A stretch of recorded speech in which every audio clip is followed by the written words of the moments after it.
Angle mort, mesdames, messieurs. J'adore mon intro musicale, faite avec, vous le savez, les logiciels les plus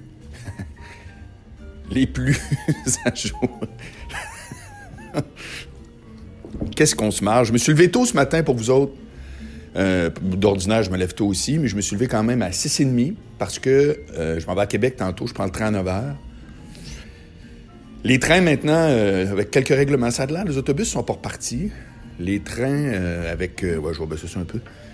Les trains avec ça a de l'air, il faut mettre le masque. Il doit y avoir un banc sur deux, je sais pas trop, on va être tranquille. Il y avait beaucoup moins de disponibilité d'ailleurs, là. Comme tout était booké, puis je reviens demain à 15h. Donc, si vous êtes un voleur, c'est le temps de venir chercher mon toutou AEW que mon grand-père m'avait donné quand j'avais 20 ans. Je vous conterai ça à un moment donné, avec une photo. un des seuls... Ben, je vais vous le compter tout de suite. Il y a dans mon salon, partout où je déménage, tout le temps, puisque dans la dernière année, j'ai fait Québec, Montréal, il y a eu bien du... Il y a toujours un gros toutou AEW orange, vraiment, qui est dans un état extraordinaire et qui a, ma foi, autour d'une 30aine d'années. Puis ça, c'est mon grand-père, dans le temps, quand il venait le samedi, il passait tout le temps faire un tour chez nous, à Charlesbourg, le samedi matin. Puis un jour, il arrive avec ça, tu sais, puis il fait « Hey, Marc, il dit, regarde, j'ai gagné ça chez Petro-Canada. » Il dit « Tantôt, j'ai gagné ça. » Puis il dit « Tout de suite, j'ai pensé à toi. » Mais là, il faut que vous sachiez que mon grand-père, je suis pas le plus jeune de ses petits-enfants. Là. J'ai 20 ans, je suis étudiant en droit, tu sais. Il y a Catherine, Anne-Marie, Lynn, eux autres, ils ont comme 7-8 ans. Et puis quand ils voient un gros toutou... AEW, c'est à moi. Puis je l'ai tout le temps amené. Écoute, je suis même pas sûr qu'il y a autre chose que j'ai trimballé, à part des photos et des trucs, là. Y a-tu autre chose que j'ai trimballé quand j'ai quitté Québec, puis aujourd'hui, j'arrive que mon toutou AEW? Faudrait vraiment... Je l'ai une photo de ça, mais comment je fais pour vous mettre une photo de ça? En tout cas. Bref, aujourd'hui, vraiment très fort, j'ai un sujet... qui m'interpelle à mort, parce qu'il touche deux trucs que j'ai toujours trouvé extrêmement intéressants, c'est-à-dire les médias et la liberté d'expression. Et puis moi, liberté d'expression, je fais pas pantoute partie de la gang qui dit « Ah ouais, on est libre de tout dire, puis tout. » J'espère que je fais pas partie de la gang des censeurs non plus, là, mais c'est un sujet extrêmement intéressant, la liberté d'expression, parce que c'est toujours marché sur un fil, comme la démocratie en général, la politique, puis blablabla. Et là, j'apprends tout à l'heure, oh mon Dieu, vraiment, je suis resté vraiment bête. Puis c'est un mouvement, tu vois, qui a des cousins, si tu veux, là, puis on va en parler. Mais j'apprends, en lisant mon fil Twitter, que Le Point puis le journal Le Monde annoncent que depuis quelques heures, la chaîne de Dieudonné, la chaîne YouTube de Dieudonné a été bannie, mais à vie. Il n'y a pas d'affaire de genre suspension ou démonétisation ou des patentes de même, là. Banni, fini, terminé. Pour propos suprémacistes et propos dans l'ensemble racistes, etc. Chose que YouTube a faite avec 25 000 autres chaînes, dont Spencer, puis Duke, des gars qui sont aux États-Unis, qui sont dans leur cas des racistes plus notoires, etc. Moi, Dieudonné, il faut que je vous dise, je suis quelqu'un qui écoute à l'occasion ce qu'il dit. Alors, il y a un concept qui est assez simple. Il est devant la caméra, un bureau, il y a des petites photos en arrière. Puis là, il parle de ses patentes, etc. Je sais pas exactement pourquoi je l'écoute, parce que je le trouve... il est extrêmement redondant d'une façon très inintéressante. C'est vraiment, les gouvernements, nous sommes dans un monde qui s'écroule... Puis là, tout là, on vous dit pas tout. Puis tu sais, c'est comme... Il y a tout un bout que je trouve, tu sais, que c'est comme... À qui s'adresse-t-il? C'est surtout ça la question. Là. Mais des fois, quand tout à coup, par exemple, sa vidéo, c'est pour répondre à quelqu'un qui a parlé de lui dans les médias, j'avoue que c'est extrêmement drôle parce qu'il est épouvantablement baveux. Là, il y a un ministre qui a une espèce de look avec des grosses lunettes puis des cheveux blonds teints. Puis là, il pleurait en disant « C'est épouvantable ce qu'on dit de moi, puis telle affaire. » Puis là, tout à coup, quand l'image arrive à Dieudonné, il s'est mis une perruque blonde pour l'imiter. Écoute, c'est méchant, là. C'est de la méchanceté peu, qui habituellement n'est pas du tout mon style d'humour. Mais là, j'avoue que je reconnais chez lui un humoriste de grand talent, ce qu'il était, puis il peut encore l'être, mais depuis quelques années, bon, vous connaissez sûrement le personnage, il est devenu. Alors, ça pour dire que YouTube, tout à coup, bang! En parallèle à ça, on apprend que Facebook commence aussi à avoir des règlements plus tough Twitter mettait des bémols en dessous des tweets de Donald Trump quand il disait de quoi qui n'était pas factuellement vrai dans son énoncé. Mais là, il y avait un petit avertissement, c'est que là, Trump capotait. Trump perd beaucoup de supports qui étaient des supports importants. Je ne sais pas si vous savez, mais à un moment donné, il y a eu un gros éditorial live à Fox News où est-ce que un monsieur X, c'est pas une chaîne que j'écoute, avait commencé à dire... il répondait justement à Trump sans le nommer que non, on n'est pas votre porte-parole parce que il venait de dire « Hey, Fox News est plus de notre bord. » Tu sais, c'est que là, imagine...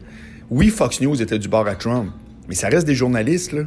C'est que d'entendre carrément le dude dire Fox News est plus de notre bord, c'est enrageant, là, pour un journaliste. C'est enrageant, même si lui-même peut-être se rend pas compte qu'il peut être pro-Trump une coche de trop. C'est que le bonhomme avait fait un gros éditorial où est-ce qu'il disait « On n'est pas de votre bord, on est du bord... » C'était droit comme une barre, son affaire. C'était vraiment fort. Puis ça il y a eu une brisure à ce moment-là. Fox News n'est plus la chaîne pro-Trump qui excuse tout ce qu'il fait puis qui trouve fantastique, tu sais. C'est plus ça. Puis là, après ça, Twitter, qui est son channel, si tu veux, particulier, directement, pas besoin de passer par la TV, commence à mettre des bémols en disant « Écoute, on t'empêchera pas de dire ce que tu veux, mais quand on voit que tu dis quelque chose qui est pas vrai, on met un avertissement puis on renvoie aux vraies sources. » Très intéressant. Et là, les grosses compagnies comme Coca-Cola, Starbucks et autres ont décidé, non, on ne fait plus de publicité, ces médias sociaux, notamment sur Facebook. On n'y va plus chez vous. Parce que Facebook, de tous les médias sociaux, est celui qui est le plus slack sur les propos controversés. Raciste, antiraciste, blablabla. Alors, évidemment, les chantres de la liberté d'expression montent aux barricades en disant « c'est épouvantable, c'est épouvantable ». Je veux tout de suite clore cette conversation-là. J'ai bien dit la clore. En vous disant qu'en aucune circonstance, dans les infos que je viens de vous donner, personne ne voit réellement sa liberté d'expression être entravée. En un mot, personne de tout le monde que je vous ai nommé va se ramasser en prison parce qu'ils n'auront pas accès à YouTube ou à Facebook. Ils peuvent encore dire à peu près, j'ai bien dit à peu près n'importe quoi. Dans le cas de Dieudonné, c'est vrai qu'on pourrait dire, est-ce que c'est appel à la haine, incitation à la violence, est-ce que c'est racisme? Écoute, c'est des zones grises, je suis désolé. Une joke, c'est juif, est-ce que c'est raciste? Une joke sur l'Holocauste, est-ce que c'est raciste? Est-ce que ça appelle à la violence? Les associations qui sont du côté juif vont vous dire, nous autres, on laisse pas ça passer. Puis on peut pas dire comme, mon Dieu, vous êtes épouvantable. Bien entendu qu'on comprend. Puis de l'autre côté, c'est comme, est-ce qu'à chaque fois que quelqu'un est irrité, voyez-vous, le débat, c'est toujours le même. Mais je veux bien vous dire que dans ce cas-là, il n'y a aucune liberté d'expression. Personne s'est fait arrêter par la justice. Et c'est là que j'arrive avec la phrase que je reprends d'un article dans Le Monde que j'avais trouvé extrêmement éclairante. Ça disait, faites bien la différence entre la liberté d'expression et la liberté d'être amplifié, qui n'existe pas. Et le point commun de tout ce que je vous ai dit, il est fascinant, c'est que les gouvernements n'ont rien à faire dans ces situations-là. Elles ne sont pas présents ni actifs, n'ont même pas le pouvoir. Ils pourraient l'avoir, mais ils ne l'ont pas pris. Actuellement, les gouvernements sont des spectateurs de tout ce qui s'appelle racisme, antiracisme, etc., puis ils réagissent, mais ne légifèrent en rien, zéro. Ça fait que c'est des compagnies privées d'envergure qui ont dit « T'auras pas mon chèque » à Facebook. Et c'est des plateformes. J'ai su que Twitch aussi avait enlevé un dénommé Mr. Disrespect. Ils n'ont pas expliqué pourquoi. Je pense que c'est dans la même mouvance. Moi, je connais pas ce gars-là, mais il y avait 4 millions d'abonnés sur Twitch. Puis d'après moi, d'où son nom, il devait dire tout et son contraire, puis ça devait être vraiment quelqu'un de plutôt sulfureux, là. Fait qu'en un mot, faites bien attention à ça. Parce que quand on dit dans mon Facebook ou dans mon compte Twitter, non. C'est plate, hein, mais c'est pas à toi. Demain, Twitter peut dire, sais-tu quoi, toi? Terminé. Là, ils viennent de le faire. YouTube vient de dire, regarde, sais-tu quoi, le Dieudonné, moi te le dire bien clair. Puis c'est là que je suis d'accord. C'est là que j'enlève, là, je voulais vous traiter de liberté d'expression, mais c'est là que je suis d'accord, puis je veux que tout le monde se mette ça bien en tête, là. Qu'est-ce que YouTube vient de faire? Ils viennent de dire, hey, nous autres, on est une entreprise privée. On a, on a Tizoun Ticlin qui met ses vidéos gratis. Pensez-vous vraiment que c'est avec ça qu'on vit? Non. On vit avec General Motors, 7-Up, Pepsi, Nike, comme tout le monde. Là, eux autres, ils commencent à trouver que c'est gossant d'avoir sur cette chaîne-là, à côté de notre pub où on a mis 2 millions en production pour vous montrer la nouvelle Cadillac, on a dans les suggestions, qui ne sont pas les mêmes d'une personne à l'autre, un beau vidéo là, du Ku Klux Klan, puis toute une belle gang là, qui viennent empoisonner avec les histoires là, à tendance raciste, OK? Je ne vais même pas caler ça. Puis ça nous gaze. Savez-vous quoi? Vous nous gazez. Oui, non, liberté d'expression. Tu nous gazes. C'est que toi, Dieudonné, que tu es tout le temps dans l'actualité d'un procès à l'autre avec tes histoires de jokes de juifs, puis avec ta quenelle, puis là, tu sors un ananas pour changer des paroles, puis blablabla. Sais-tu quoi? T'es très bon, on te trouve très drôle, ça a l'air que t'as un circuit de spectacle qui va très bien, on te souhaite bonne chance, trouve-toi une autre place pour faire ta pub, invite tes fans, vas-y dans les shows, fais ce que tu veux en circuit fermé. C'est fantastique, on te souhaite une carrière fructueuse, mais chez nous, c'est terminé. T'es du trouble. Moi, c'était juste du trouble. Ça fait que c'est tout, là. Il n'y a pas d'affaire de liberté d'expression là-dedans. Zéro. Tu continueras à dire ce que tu veux, mais tu le dis plus chez nous. On n'est pas dans l'espace public, on n'est pas dans une manifestation dans la rue, où là, tout à coup, c'est complètement autre chose. Là, on n'est plus dans le privé, on est dans des espaces publics. Là, c'est régi par le gouvernement, ou si t'es sur une propriété privée, mais je te parle carrément dans la rue, là. La rue, ça n'appartient pas à personne de privé. C'est pour ça que on dit souvent la démocratie, c'est aux urnes puis c'est dans la rue. Ça fait que tout le mouvement Black Lives Matters, ben il est légitime, il est légal. Tant qu'ils cassent pas de vitre, lancent pas de roche, ils peuvent aller dans la rue quand ils veulent. Puis oui, des fois c'est plate, puis tu fais comme, oh mon Dieu, je vais être en retard à la job, blablabla. Mais ça, c'est un des petits prix de la liberté d'expression en général. Mais tu trouves un compte, puis tu dis des âneries, ou tu dis de quoi que même si tu avais raison, comprenez-vous, c'est ça que je veux vraiment bien expliquer. Même si Dieu donnait toutes ses jokes, puis tout ce qu'il dit à propos des Juifs, même s'il avait raison, même si c'était la vérité, je veux juste vous comprenez là, qu'une compagnie privée a le droit de dire « tu me gazes pareil, tu m'ultra-gazes ». Ça fait que moi, je pense que ce qui est en train d'arriver, c'est que les médias sociaux se rendent compte qu'ils ont cru longtemps, et c'est là que c'est hyper intéressant, ils ont cru longtemps que la liberté d'expression était un moteur important de leur plateforme. Puis moi, je dis la réponse, c'est non. Puis je vais vous donner un exemple très précis. LinkedIn. LinkedIn, là, c'est un réseau, à un moment donné, on se demandait, ça s'en va où, ça? Puis depuis quelques années, ils sont tout feu, tout flamme. Quand vous allez aller sur LinkedIn, si vous n'y êtes pas, là, vous n'êtes pas obligé de vous ouvrir un compte, allez voir le mien, linkedin.com/Marc Boilard. Okay? D'ailleurs, ce matin, je mets l'entrevue que j'ai faite hier avec Geneviève Desautels au sujet du télétravail, dans mon autre podcast qui s'appelle « Discussion avec un expert ». 50 minutes, je suis pas mal sûr que vous allez trouver ça très intéressant. LinkedIn, là, vous allez voir, il n'y a à peu près pas de pub. Quand tu fais Facebook, ton fil, là, avoue, là, c'est l'enfer. Là. C'est 2-3 posts, une pub, 2-3 posts, une pub. Ça n'arrête plus, c'est pire que jamais. Parce qu'ils vivent de ça, c'est 100% gratuit. LinkedIn, c'est un réseau professionnel, donc c'est pas monsieur, madame, tout le monde et les entreprises, mais on parle là de job. De un, c'est des abonnements. OK, ça coûte 30, 40, 50, jusqu'à 90$ par mois pour avoir des abonnements qui te permettent d'avoir des trucs, mais professionnels. La pub, ils s'en claquent. C'est comme, c'est vraiment anecdotique. Et ce qu'ils veulent, c'est que tu réseautes avec d'autres, etc. Et il n'y a pas de controverse sur LinkedIn. Il y en a zéro. C'est pas dans la culture du site. Pas parce qu'ils l'enlèvent, personne s'en va là pour ça. Quelqu'un qui arriverait sur LinkedIn en disant, en tout cas, Donald Trump, il a Pizzagate, les démocrates, vaccin, gna, gna, gna. C'est zéro. Ça intéresse personne. Ça meurt tout de suite, tout seul. Ça fait que c'est pas vrai que pour que Facebook existe, il faut qu'ils mettent de l'avant une magnifique ode à la liberté d'expression, de dire n'importe quoi, ainsi que des conneries, puis c'est vrai ou faux, on s'en fout. Là, ils se rendent compte de ça. Mais c'est fantastique, parce qu'avec la pandémie, c'est fou à quel point il y a eu des infos de tous bords, de tous côtés, et qu'effectivement, il y a des gens qui ne savent plus qui croire. Je vous l'ai compté. Le gars du sport, dans le temps, quand j'étais avec Eric, qui dit « Ah, ça, c'est comme les affaires de réchauffement climatique, on ne sait plus qui croire. » De quoi on ne sait plus qui croire? On sait très bien qui croire. C'est le monde qui connaît ça. Ça s'appelle des climatologues. C'est eux autres qu'on croit, c'est tout, là. Quand tu vas chez le dentiste, tu dis « Ah, pas sûr. Je vais aller voir mon garagiste, voir, parce que lui, il a déjà eu mal aux dents. » Non. Ça fait que c'est comme, c'est quoi ce monde-là?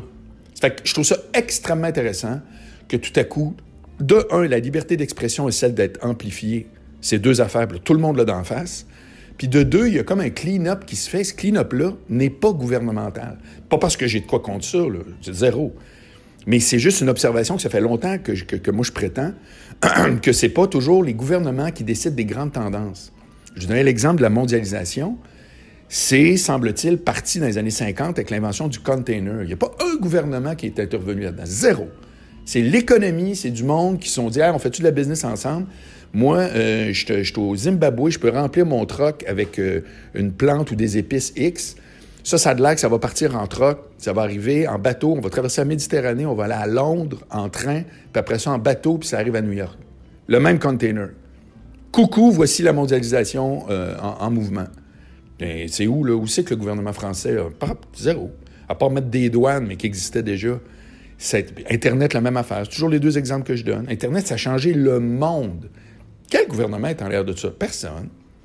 C'est pas juste les forces gouvernementales, étatiques, les conventions entre pays qui décident de ce qui se passe.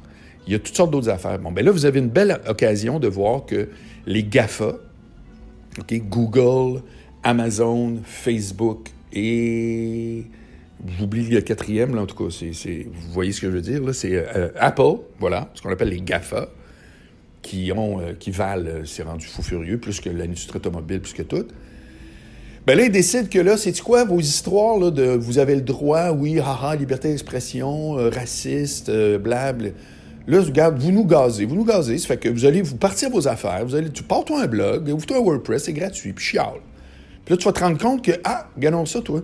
C'est pas ma chaîne. Ben non, c'est pas ta chaîne. Comme c'est bizarre.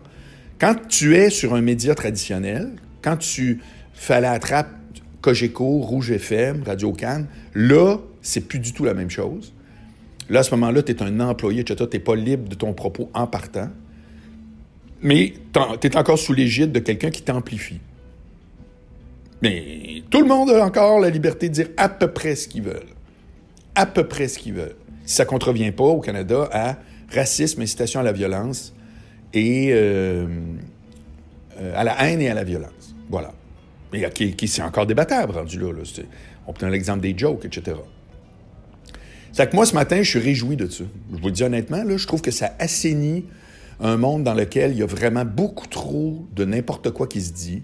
Ça devient invivable. Tout le monde dit qu'il recherche la vérité, mais tout le monde la cherche du même bord. Zéro. Ça fait que moi, Dieudonné, son travail politique, il ne m'intéressait pas déjà. Je m'intéressais au personnage parce que je voulais voir à l'occasion qu'est-ce qu'il y avait à piailler. Puis qu'aujourd'hui, il soit disparu, là, c'est une anecdote sans fond pour moi. Alors, pour lui, ça ne l'est probablement pas. Mais pour moi, c'est comme, who cares? Tu sais, vraiment, who cares? Alors, il se trouvera, comme je vous dis, un chemin pour dire, hey, je suis rendu là. Peu importe, je m'en fous. C'est exactement le point. C'est comme, c'est du trouble. C'est du trouble. Puis les gens qui étaient convaincus que ces propos-là, quels qu'ils soient, okay, quel que soit le propos, sa nature, qu'ils soient tout à coup bannis par les plateformes Internet, bien, s'ils sont convaincus que ce propos-là est important, okay, mettons qu'ils me disent, on passe pour des racistes, mais nous autres, notre point de vue, on y croit. On pense qu'à quelque part, la société s'en va pas dans le bon sens. Tu vois, prémisse que j'écoute instantanément, même si ça paraît mal, c'est débile. J'écoute ça avant de juger. Bien, vous allez aller dans la voie, entre guillemets, régulière avant Internet, ça s'appelle la politique. C'est exactement ce que vous allez faire maintenant.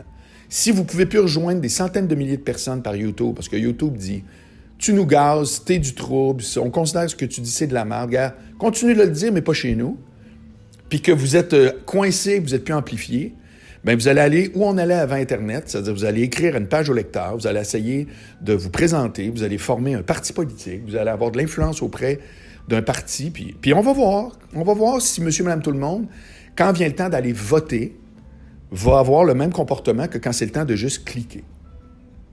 Et voilà.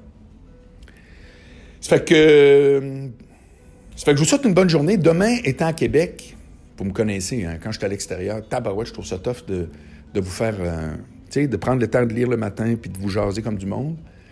Ça fait qu'engueulez-moi pas si tout à coup, il n'y aurait pas d'angle mort demain matin. Il y en aura un jeudi, vendredi, promis. En même temps, je pourrais faire semblant. C'est le 1er juillet, puis non, ben non. Mais je vais essayer pareil, OK? Je vais vraiment essayer. Puis si je saute un tour, ne m'engueulez pas. Je vous rappelle, allez voir sur mon LinkedIn ce matin. Je vais mettre ça dans pas long. Ce sera aussi sur ma chaîne YouTube, où tout se retrouve, là, d'ailleurs, là-dessus. Entrevue, ça s'appelle Discussion avec un expert, et on parle de télétravail. C'est hyper intéressant. Si vous faites du télétravail, d'une façon ou d'une autre, que vous soyez employeur ou employé, on a couvert les deux. C'est des trucs bien cool. C'est un thème bien le fun, bien le fun. Ça fait que je vous suggère ça. Et sur ce, à bientôt.